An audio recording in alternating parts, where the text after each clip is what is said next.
अस्सलाम वालेकुम। कैसे हैं आप सब? उम्मीद करती हूँ कि सब ठीक-ठाक होंगे। जहाँ रहें खुश रहें, हँसते मुस्कुराते रहें। इसी दुआ के साथ आज का व्लॉग स्टार्ट करते हैं। व्लॉग मैंने मॉर्निंग से स्टार्ट किया है। सुबह-सुबह का वक्त है और इधर ब्रेकफ़ास्ट बन रहा है। ब्रेकफ़ास्ट में सिंपल से एग्स फ्राई किए हैं और साथ में है ब्रेड। बाद में मैंने चाय बना ली थी। सिंपल सा ब्रेकफ़ास्ट ही आज बना है। क्योंकि आजकल गर्मी ज़्यादा हो रही है और पराठे खाने को कम ही दिल करता है। कभी कभार तो पराठे बन जाते हैं लेकिन हर रोज़ पराठे नहीं बनते। अगर सर्दी का मौसम हो फिर तो तकरीबन हर रोज़ ही ब्रेकफास्ट में पराठे वगैरह बन जाते हैं। लेकिन ज़्यादा गर्मी में तली हुई फ्राइड चीज़ें और पराठे वगैरह खाने को कम ही दिल करता है। इधर मानो को हल्का सा बुखार था, इसे डॉक्टर के पास लेके आए हैं चेकअप के लिए। नाश्ता वगैरह करने के बाद सुबह के वक्त ही हम मानो को डॉक्टर के पास ले गए थे क्योंकि दोपहर में बहुत ज़्यादा गर्मी हो जाती है और बहुत धूप होती है, घर से निकलना बहुत मुश्किल हो जाता है। और डॉक्टर से वापस आने के बाद मैंने लंच की तैयारी शुरू कर दी है। लंच में आज सफ़ेद चने बने हैं। सफ़ेद चने ग्रेवी वाले बने हैं। चने ये वही हैं जो मैंने बॉयल करके फ्रीज़ करके रखे हुए हैं। बॉयल्ड चने फ्रीज़ करके रखने का बहुत ज़्यादा फ़ायदा हो जाता है। जब जल्दी में लंच तैयार करना हो या कुछ बनाने की समझ ना आ रही हो तो मैं उबले हुए चने फ्रीज़र में से निकालती हूँ और इस तरह मसाला तैयार करके, तड़का तैयार करके उसमें चनों की भुनाई कर लेती हूँ। बहुत अच्छा सा चनों का झटपट वाला सालन तैयार हो जाता है। चने मैंने जल्दी में बनाए हैं इसलिए कंप्लीट रेसिपी शेयर नहीं की। बस प्याज को गोल्डन ब्राउन सा कर लिया था। उसमें 1 टेबलस्पून लहसुन अदरक के पेस्ट की भुनाई की और साथ ही लहसुन अदरक को भूनने के बाद मैंने नमक, मिर्च और हल्दी ऐड कर दी। खुश्क मसालों को थोड़ा सा भून लिया और इसमें सब्ज़ मिर्च का पेस्ट और टमाटर का पेस्ट ऐड कर दिया। टमाटर और सब्ज़ मिर्च का पेस्ट भी मैंने फ्रीज़ करके ही रखा हुआ है और दोनों पेस्ट ऐड करने के बाद थोड़ी देर के लिए ढक दिया था ताकि टमाटर और सब्ज़ मिर्च का पेस्ट मेल्ट हो जाए। जब तड़के की अच्छी सी भुनी हुई खुशबू आने लग गई, प्याज घुल गया और मसाले ने अच्छे से घी छोड़ दिया तो इसमें चने ऐड करके चनों की भी भुनाई कर ली और इसमें चने भूनने के बाद इतना पानी शामिल किया है जितनी आपने ग्रेवी रखनी है। अगर गाढ़ा सा सालन बनाना है तो कम पानी शामिल करेंगे, अगर पतला शोरबा सा रखना है तो ज़्यादा पानी ऐड करेंगे। पानी ऐड करने के बाद मैंने इसमें धनिया पाउडर, ज़ीरा पाउडर और सब्ज़ धनिया शामिल करके थोड़ी देर इसे दम पर रख दिया था। 4 मिनट बाद दम उठा लिया है। माशाल्लाह चनों का सालन बनके तैयार हो चुका है। हमारा झटपट, इजी, सिंपल और हेल्दी सा लंच बनके तैयार हो गया है। साथ में सैलड भी कट कर लिया है। सैलड में टमाटर, खीरे, चुकंदर और गाजर कट की है। हमारे यहाँ गर्मी के मौसम में सैलड के बगैर लंच किया ही नहीं जाता। बच्चे उतनी देर तक चपाती वगैरह नहीं खाते जब तक साथ में सैलड ना रखा हुआ हो। लंच करने के बाद किचन की क्लीनिंग कर ली, स्टोव, काउंटर टॉप और बर्तन वगैरह क्लीन कर लिए। सारा काम फिनिश हो चुका था। उसके बाद थोड़ी देर रेस्ट की। इधर शाम का वक्त है। शाम के वक्त हम बाहर आए हैं मानो के कुछ ड्रेसेस लेने हैं। ईद पे मानो के जो ड्रेसेस लिए थे वो स्टफ़ तो गर्मियों वाला ही है लेकिन उनके फुल स्लीव्स हैं। आजकल गर्मी क्योंकि बहुत ज़्यादा हो गई है इसलिए ये फुल स्लीव्स वाले ड्रेसेस में गर्मी बहुत ज़्यादा महसूस करती है। इधर हाफ स्लीव्स की इसकी कुछ शर्ट्स लेनी है जो बिल्कुल सॉफ्ट सा स्टफ़ हो जिसमें गर्मी भी कम लगे। इधर ये अपने ड्रेसेस खुद पसंद कर रही थी। इसे बहुत ज़्यादा हैवी फ्रॉक और एम्ब्रॉयडरी वाले ड्रेसेस पसंद होते हैं और ये ज़िद कर रही थी कि इसने नेट के हैवी एम्ब्रॉयडरी वाले फ़्रॉक्स लेने हैं और कह रही थी कि मैं ये पहन के सुंदर लगूंगी।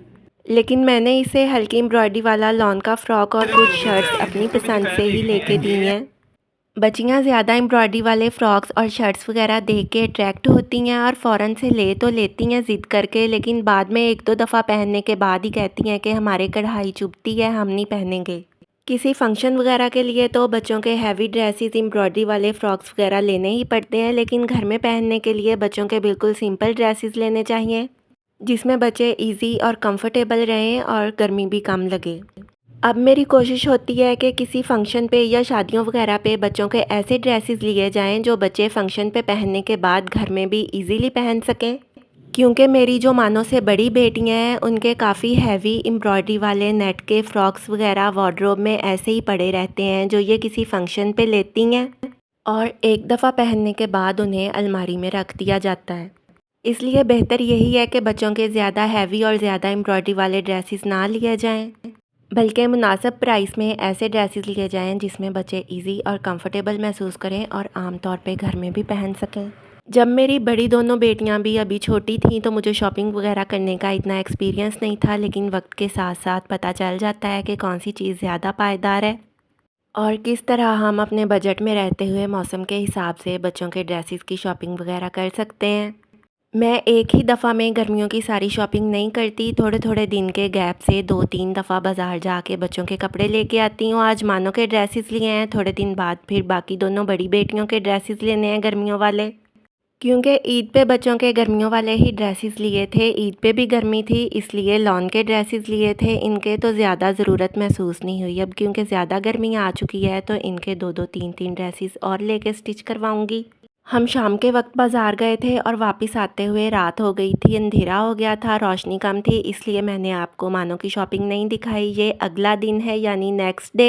ये मानो का लॉन का फ़्रॉक लिया है, 2 ट्राउज़र शर्ट्स लिए हैं, बहुत ही अच्छी सॉफ्ट सी लॉन है और ऊपर एम्ब्रॉयडरी है। ये देखें फ़्रॉक के साथ छोटा सा गरारा भी है। फ़्रॉक और छोटू सा गरारा बहुत क्यूट लग रहा है, बहुत सिंपल और सॉफ्ट सी एम्ब्रॉयडरी है, चुभने वाली बिल्कुल भी नहीं है। और ये देखें ये शर्ट है एक्वा कलर में, फ़्रॉक भी एक्वा कलर में ही है। गर्मियों में ऐसे कलर्स ही अच्छे लगते हैं, देखने में ठंडे ठंडे लगते हैं। ये पिंक कलर में, लाइट पिंक कलर में इसकी शर्ट है और साथ में छोटा सा ट्राउज़र है।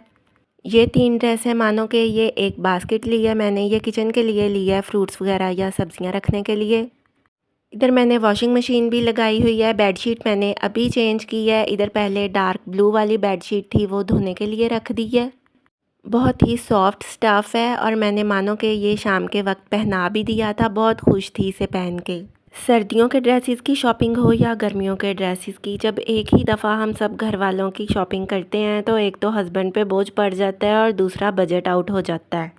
इसलिए सीज़न के शुरू में 2-3 दफ़ा 15 या 20 दिन के गैप से बच्चों की शॉपिंग बारी बारी कंप्लीट कर लेती हूँ और गर्मियाँ जो हैं वो फिर आसानी से गुजर जाती हैं। सारी बेडशीट्स चेंज करके और सोफ़ा के कवर्स वगैरह रखे हुए हैं धोने के लिए, इन्हें वॉश कर दूँगी। और बाकी भी काफ़ी सारे कपड़े धोने वाले जमा हो रहे हैं। गर्मी के मौसम में वैसे भी धोने वाले कपड़े ज़्यादा होते हैं। गर्मी के मौसम में काम करने की एक रूटीन बना लेनी चाहिए, क्योंकि अगर रूटीन ना बनी हुई हो तो बहुत मुश्किल होती है काम करने में। नाश्ते के फ़ौरन बाद ही मैं लंच की तैयारी शुरू कर देती हूँ, क्योंकि जैसे जैसे दिन गुजरता जाता है दोपहर होती जाती है, किचन में बहुत ज़्यादा गर्मी हो जाती है। बल्कि हमें एक दिन पहले ही रात को अगले दिन के लंच की प्लानिंग करके रखनी चाहिए कि लंच में क्या बनेगा, ब्रेकफास्ट में क्या बनेगा। फिर सुबह के वक्त उठ के काम करने में आसानी हो जाती है और काम जल्दी ख़त्म हो जाता है। अगर हम सुबह उठ के सोचना शुरू कर दें कि लंच में क्या बनाया जाए, सोचते सोचते ही दोपहर हो जाती है और फिर काम बहुत मुश्किल हो जाता है।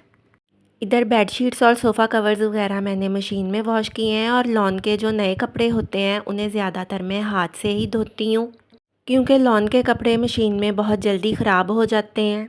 आज का व्लॉग इतना सा ही था। कमेंट्स में ज़रूर बताइएगा कि आपको व्लॉग कैसा लगा। प्लीज़ चैनल को सब्सक्राइब ज़रूर कर दिया करें, क्योंकि कोई भी व्लॉग या रेसिपी वगैरह बनाने में, एडिट करने में, आप तक पहुंचाने में बहुत ज़्यादा मेहनत लगती है।